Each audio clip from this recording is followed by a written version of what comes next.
ہم نے حدیث کے اندر پڑھا جب کونین کے تاجدار کے پاس اگر کوئی معاملہ آتا تو اس کے اندر یہودی بھی آ کر اللہ کے نبی سے فیصلہ کروایا کرتے تھے، کیونکہ وہ جانتے ہیں کہ سب سے بڑے قاضی اور سب سے بڑے حکم اگر کائنات میں ہیں تو وہ محمد رسول اللہ کے ہیں۔ آپ علیہ الصلوۃ والسلام کو قاضی اور جج تو وہ بھی تسلیم کرتے تھے، آپ سے فیصلہ کروایا کرتے تھے، آ کے کہتے تھے آپ ہمارا فیصلہ کریں۔ اور کئی فیصلے ایسے ہیں اللہ کے نبی نے مسلمانوں کے خلاف کر دیے، یہودیوں کے حق میں کر دیے، کیونکہ اس معاملہ کے اندر وہ یہودی حق پہ ہوتا تھا۔ اتنے بڑے فیصلے۔ اچھا، بات کر رہے تھے کہ آپ علیہ السلام کو قاضی، جج اور فیصل ماننا ہے، اور اس میں کسی مسلمان کو اختلاف نہیں ہونا چاہیے۔ بولے اختلاف، اور جو اختلاف کرے گا وہ سمجھے کہ اس نے نبی اکرم صلی اللہ علیہ وسلم کا جو اس پر حق تھا اس کو صحیح طریقے سے ادا نہیں کیا، اس نے کفر کیا ہے۔ اب آپ علیہ السلام کو قاضی ماننا، جج ماننا، قرآن کہتا ہے فلا وربک لا یؤمنون، اے میرے پیغمبر، یہ فلا جو ہے اس قسمیہ ہے کہ اے پیغمبر مجھے قسم ہے، کس چیز کی؟ ربی کا، آپ کا رب ہونے کی۔ اللہ نے اپنی وحدانیت کی قسم نہیں کھائی، اللہ نے اپنی صفات کی قسم نہیں کھائی، اللہ نے اپنی ذات کی اس طرح ڈائریکٹ قسم نہیں کھائی، بلکہ اللہ قسم یہ کہتے ہیں پیغمبر کی نسبت کو اونچا کرنے کے لیے کہتے ہیں فلا وربی کا، مجھے تمہارا رب ہونے کی قسم ہے۔ یہ لوگ لا یؤمنون اتنی دیر تک ایمان والے نہیں ہو سکتے حتی یحکموک فیما شجر بینہم،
پر اللہ کے نبی کے فیصلے کو تسلیم کر لینا ہے، یہ حضرت محمد رسول اللہ کا امت پر حق ہے۔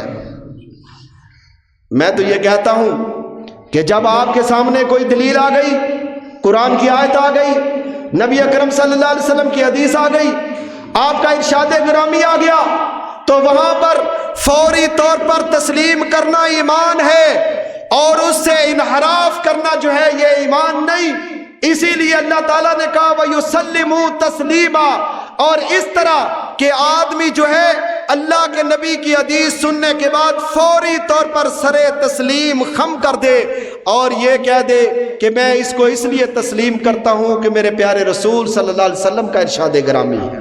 ادب کا تقاضا تو یہ ہے۔ صحابہ کرام ان کا طریقہ کار کیا تھا؟